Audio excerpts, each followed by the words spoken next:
pjnet.tv, pjnet.tv. You heard it right. It's a few minutes after 9. Thanks for waiting. We have everything ready. The bumper's rolling. Let's start a countdown to Studio 13.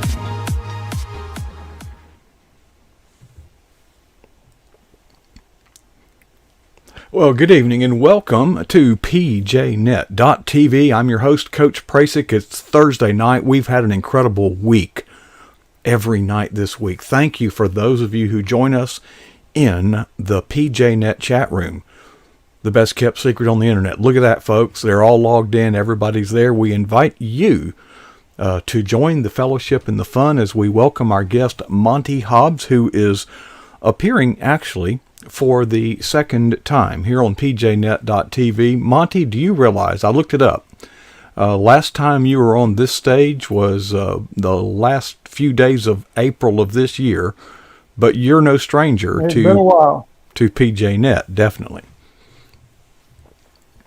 Yeah, it's been a while since I've been on, and that's fine. I enjoy getting on, being in the chat room and sharing with the people that's on there. It's a good bunch of folks. Every time I look at the chat room, it seems like you're there, and it's always good to have you join the fellowship. Along with right now, Ben is there, Cynthia's there, JD, Catherine, Sunbelt Girl, and others. You never know who's going to be. Now, a lot has happened in the world, but in your life since April. What have you been doing? I saw your promo video. You've been welding. Is that pretty much it? No, I was turning wood. Oh, turning wood. Yeah. You know, if you don't wear a face mask, when you start turning wood on a lathe, one of two things will happen. You'll stop turning wood, or you'll start taking safety seriously, because it's not fun to have wood chips hit you in the face at about 30 miles an hour.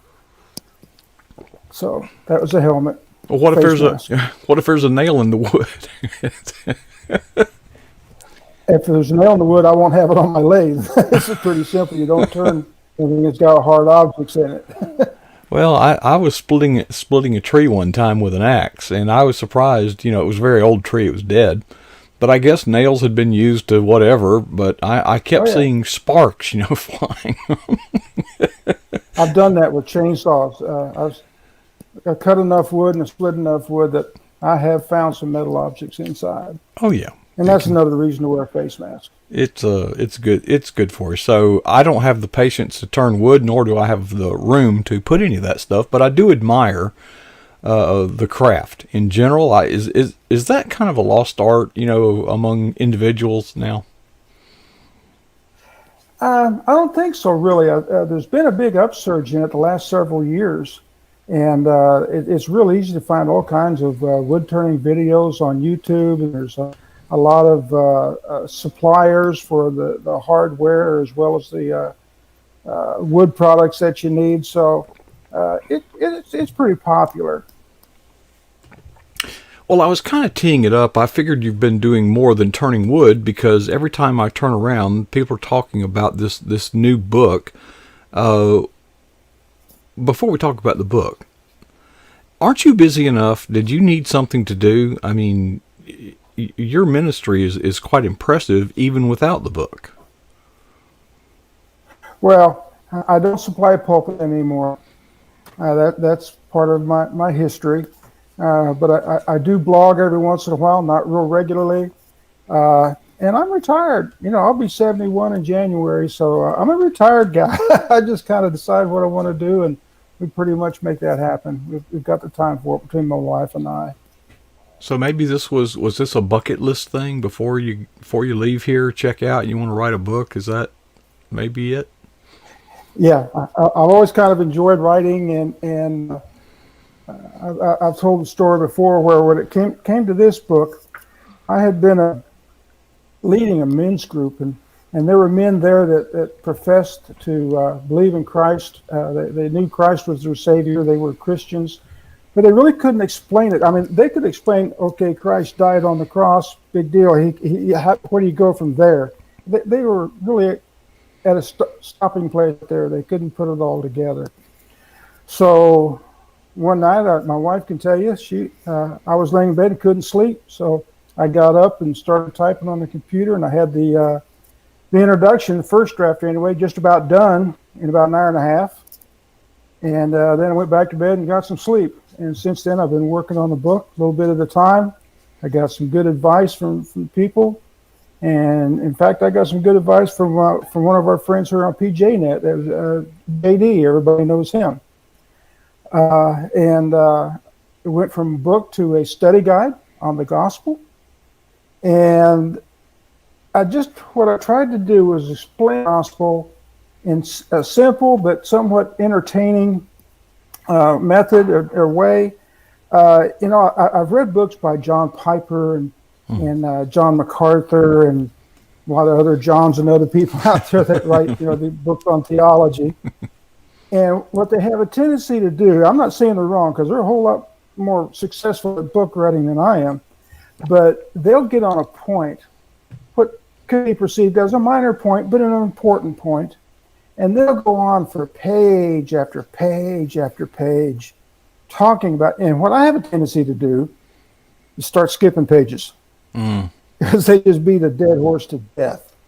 So what I wanted to do with this book, I wanted to have a simple point and do it succinctly. I didn't want to spend a lot of time on it and then move on to the next point. It's like, I want to put a lot of pages in my book so it'll be thicker than a study guide and I can actually call it a book? Or, that's like the old thing about clockmakers. You ask them what time it is and they tell you how the clock's made. That's what a lot of these authors tend to do, in my opinion. So I just kept it simple. I didn't want to have a lot of churchy words in there. The only churchy word that I can remember that I put in there was proto-evangelium, and that was first gospel. And I explained that's in Genesis 3:15. And because that's the first time the gospel was told to us. And so I did use that word. But other than that, a new believer, someone having trouble figuring this gospel thing out, really doesn't need to know a lot of big words. It's just not important. Do we need to know all these other doctrines? And as we, go down the path of sanctification and we grow in our faith and become more holy, absolutely we need to learn all that stuff. That's what helps us learn to lead more healthy lives. But at Jump Street, when we first start hearing the gospel, there's only one doctrine that saves us, and that's the gospel of Jesus Christ. All the other doctrines are good to know, they're need to know, but not at the beginning. And so what I wanted to show here, both in written word and with a handy little diagram that we can, draw out, is to show that all we really need is Jesus. All we really need is God, because the gospel belongs to God. It doesn't belong to us. He owns it. He doles it out. He perfects it in us. And we're kind of like along for the ride, just trying to make the right decisions to grow as he wants us to. And that's what I try to point out in this book. So, Monty, if I'm hearing you right, while you have consumed some of the stuff out there that's selling a lot of books, you saw something that was in your mind missing, and you wanted to provide that, so you did it yourself, and you kind of kept it simple. And I like Absolutely. What you said about the gospel is simple. We do tend to complicate it. A little, we tend to complicate it in church culture, because we have to understand premillennial dispensationalism and propitiation and, things like that. And that makes us sound more smart, and more godly, but for the unbeliever or even the new believer, some of these deep dives into theological doctrines can be intimidating, and that's the last thing we need to. That's kind of getting off on the wrong foot there, isn't it? Well, that's where people, we're told by the Great Commission in the last couple verses of Matthew that we're supposed to go out and make disciples. Teach them the things that we were taught. But that doesn't mean that we have to go out there and teach them new believer everything we ever learned. It scares them away. And, like, I'm not ready to learn all this. And like when I was a young man, you try to share all this stuff with me. I didn't want any part of it because, like I said in the introduction there, that I didn't want to take a test. I didn't want to study, especially if it was on something like, religion. I was done with school. When I left school and joined the Navy, I was done with school. But so you start throwing a bunch of words at me and a bunch of doctrines and precepts that I'm going to have to study and learn, I'm gone. At least I was at that point. Now I kind of enjoy doing that, but I've grown a little bit since then. So this is for the new believer, the non-believer, and someone that just, like some of those gentlemen that were in that class, it's for the one who just really can't put the words to it. They know it, they believe it, it's in their heart, but they can't. Like there's one or two guys I'm picturing in my mind right now. They were really rather introverted. Mm-hmm. And those people have a hard time talking unless they really know what they're talking about, because they don't want to be embarrassed. They don't want to look foolish. Right. So hopefully some of them get a hold of this book. I sent one to the pastor of that church where I used to go. That's when I was in Texas. And hopefully they'll get a hold of it and they'll learn some of the things I put in there that's designed to help them. I mean, I tried to design this book where, like I said earlier, it was very easy to understand for the non-believer, the new believer. I wanted it to be an easy read, a quick read. I intentionally did that. That way, if they want to sit down with this book, or somebody wants to take this book and sit down with them, they can flip through the chapters after they've read it, and they can just use the chart or the diagram that we create as we go through the 5 chapters and explain the gospel just by showing the pictures of the diagrams. And so it's a teaching tool. It's a study guide that an individual can use. It's a study guide for small groups.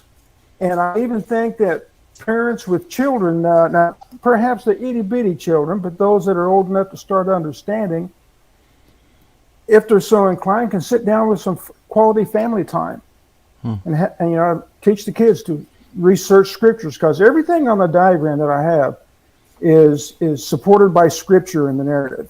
Everything, there's nothing on there that's not biblical. Of course. And so they can teach their children how to research through the Bible, to find the different books and the different verses, how to read the Bible depending on what verse they want to use or version they want to use. And that was my idea behind it, just to help those out that have problems explaining or sharing, getting the words out, or for the one who just really wants something to convince them this is the right thing to do. Monty, in the chat room, J.D. Winninger, who you acknowledged helped you with this book, has a comment, and I think it really captures a lot of what you're trying to say, is this is a real good primer for the new Christian. Mm-hmm. And I think so. Now, I've got a question for you, Monty. You mentioned that you were in the Navy, and I keep seeing you referred to in the pjnet.tv chat room as Sarge. Now, right. Can you enlighten me a little bit there? Because I don't think, when I think Navy, that. I don't think Sarge, okay? Right. Ensign, maybe, but not Sarge. I was in the Navy for 4 years. I was an enlisted man. I went to Vietnam on patrol boats and got out to Vietnam and spent a couple of years on a destroyer and got out of the Navy. I was out for about 2.5 years, joined the Army as an enlisted man again. And I spent 16 years there and retired. They counted all my service time. Now, did you drive one of those kick-butt boats that they go in the shallow water with that get about 10 gallons to the mile? No, I was a little different. I was on what they call harbor patrol, and I was really in a pretty pacified area. I was really blessed there. Didn't realize it at the time, but I was. And my first naval vessel was a 17-foot outboard motorboat with a crew of 2. And we would patrol around the shipping both day and night, and sometimes we'd run special ops up a couple of rivers that were there that fed into the harbor. And so no, I wasn't like on a PT boat or a Swift boat or anything like that. I had a Johnson 95 and three 6-gallon gas cans. So it's it was a little different. I've seen some of those gunboats. I've got some videos that we play from time to time, and they are, there's a machine gun in the front, and man, they are just filling that thing up with brass. They have twin 50s on the front, and they just go to town. Mm-hmm. We had when I got on a little bit larger boat, it was a 32-foot boat. We had a 50 caliber machine gun on the front. Mm-hmm. We had a 60 millimeter mortar on the fantail. How about that? So, okay, because when you said Navy, I thought there's no such thing as a sergeant in the Navy. You're right, unless you count the Marine Corps, but they don't go for that. So yeah. Come to think of it, you're right. They're different story. And there's they used to be the same. My brother was a Marine, and he used to talk about the Marines being their own department. I'd say, yeah. Look at the top of your paycheck. It says Department of the Navy, and it did at that time. But they are their own department now. They're their own branch of the service. So, well, they think of the Navy as an escort service. You give us a ride. Right? Yeah, we were just we'll get you there. Once it gets dangerous, here, let me point you in the right direction. You go right ahead up there and go from there. Monty, well, the boats that you were talking about originally, those were the twin 50s up there. They went in a lot to the shallow waters to pull Marines out or to drop them off. They'd take SEALs in there and drop them off and pick them up, and they saved a lot of lives performing those types of missions. They just look fun, and they'll turn on a dime. Yeah, if you're not in a war zone, they are. Well, yeah, if you got but if you. I just want one now. I just want one of those boats because they shoot a rooster tail to the treetops, and apparently they'll run in 2 feet of water if you're planed off, Yeah, they don't have propellers. Oh, they're jet? They just suck the water in and kick it out the back so fast that that propels the boat. I wanted to put, and we didn't have a chance. You're going to have to scoot over when this happens. The title of your book, Small Steps. Yep, other way. Other way, Sarge. You moved the wrong way. There we go. Cameras reverse things. You have to remember that. Small steps to understanding a big gospel. And I think you've talked about the smallness, the introductory nature of this, the primer nature of this. But that is not to marginalize how incredibly big the gospel message is, and how big this world is that is dark and in need of a message of good news and hope.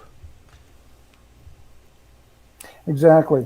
And that's why as I go through the book and we go through the diagrams, we take these small steps getting to the gospel.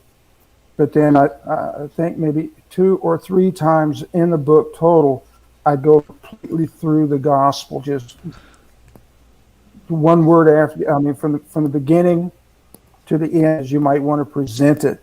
So it is you get to see more than once one solid, coherent gospel message, and it's not difficult. Especially if you take the small steps to get there. Telling people about the gospel isn't that difficult. This is your first book, right? Yes, sir. And it is. Not bad for a 70-year-old guy, huh? No. Some people get started late, So yeah. Takes a few more cranks to turn over that old engine. But the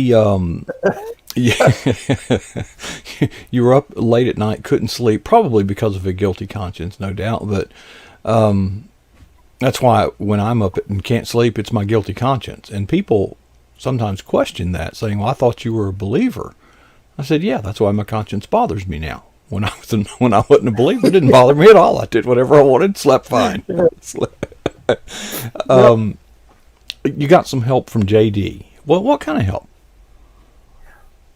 Well, I had written the book. I hadn't submitted it yet, and after you write a book, especially if it's not a very thick one like this one, it's about 50 pages, something like that. You go through it a few times, and I still wanted to change a few things, and I talked to JD on the phone. He said, he asked me some questions about the book. I mean, I don't remember specifically what his questions were now, but he said, well, Monty, what that sounds to me like is a study guide. Well, right away, I'm like, see, I don't want to do a study guide. I want to do a book, and then I got to thinking about it, and it didn't take me very long to see, hey, I could go back and put in, separate the paragraphs a little bit with the 3 learning points per chapter and a review at the end of each chapter, and it might make a pretty decent little study guide. So I took JD's advice, and I've thanked him several times since then, and made it a study guide instead of just a big pamphlet or small book, whatever you want to call it. And I've got some pretty good reviews on it so far from people that have read it. And like I say, it's not me. It wasn't me that kept me awake that night to get this thing started. I just couldn't get the thought out of my head, and there's a reason for that.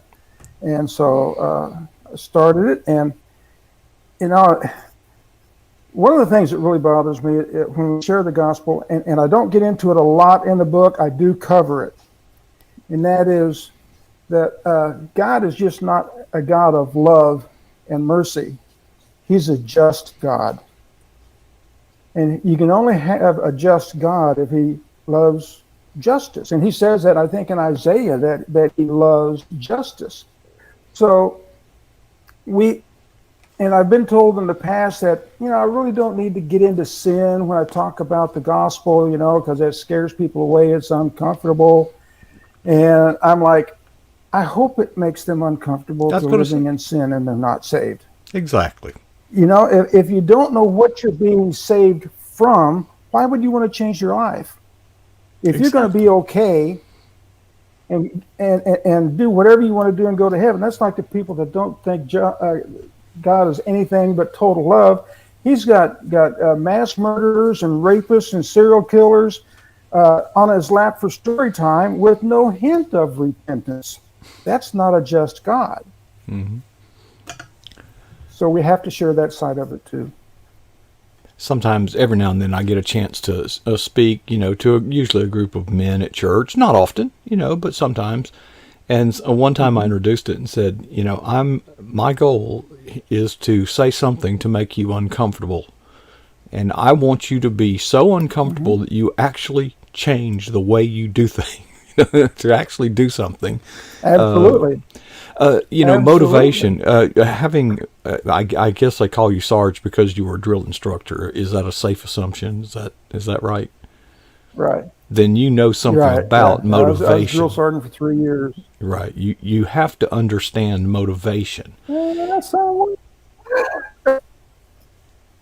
And right. I mean, you got to motivate people. There's a certain amount sometimes of where you have to demand, but the key is to get to the point where when something needs to be done, you want them to want to do it. Not that necessarily they're going to enjoy it, but they know it has to be done and they want to do it. Now that's the best way to learn to motivate people. Well, there are some parallels in coaching, drill sergeant, drill instructor, I think is the politically correct term now. But you have to be hard on these men because it could save their life. Attention to details matter. People that have never been in service, and JD and some in the chat room can tell you, if they've never been in service, they don't understand the difference in the mindset that is mandatory. Mm-hmm.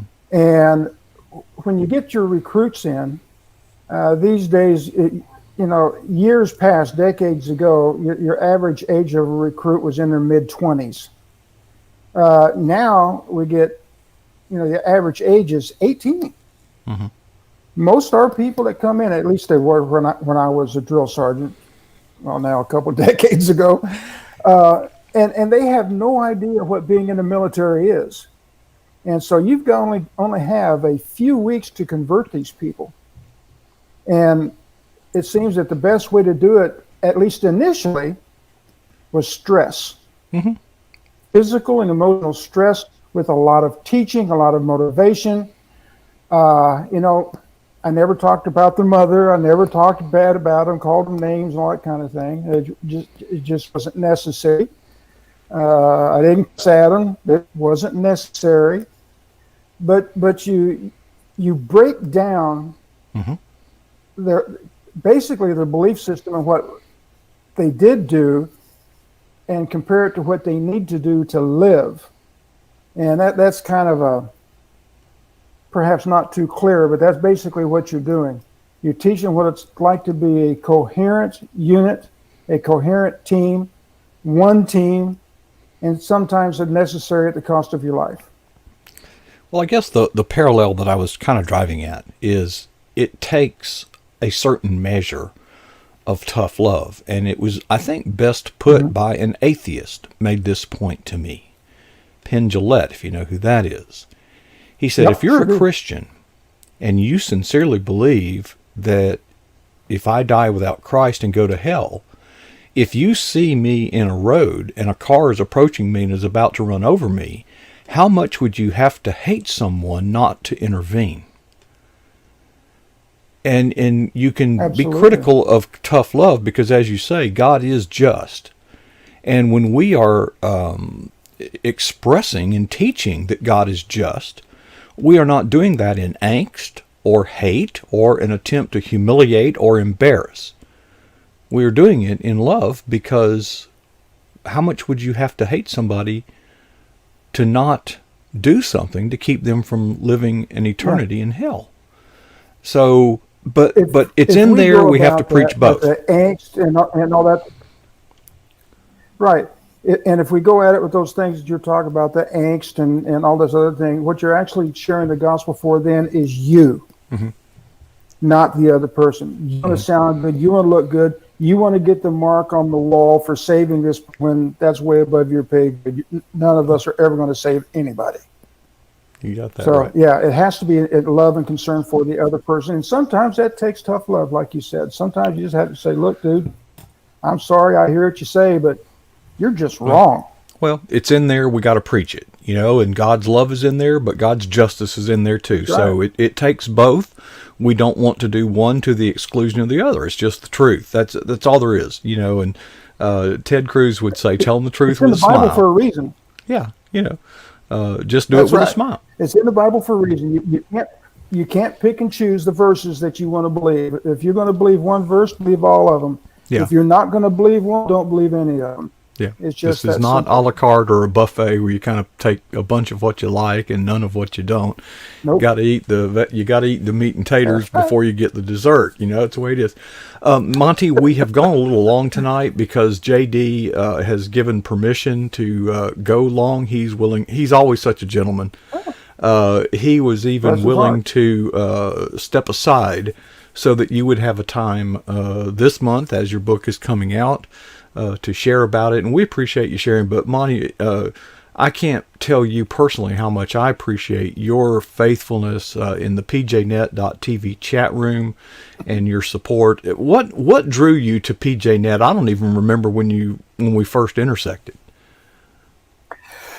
Again, that would have been our old buddy that's coming on next, JD, JD. JD himself. We were talking, and I don't remember exactly how it happened, but I remember it was JD that told me about PJNet, told me a little bit about it, and I gave it a whirl, and I've been there ever since. There's an occasional night that I don't make it, with, other things going on, but it's a good group of folks, and they're all supportive of each other. If you have a question, I don't know how many times I've said something on in a chat room about I don't know how to do whatever.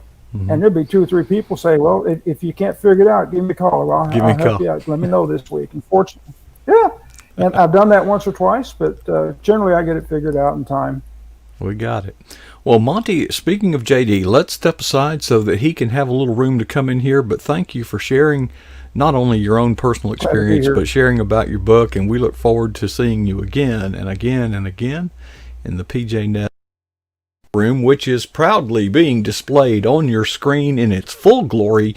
There you see on the left the roster of wonderful people logged in right now. If you're watching this from somewhere else other than pjnet.tv, I certainly encourage you to come join us there. And we're going to take a little break. It's actually time for JD already, but we're with his permission, kept Monty on a little bit late so we could have some more time.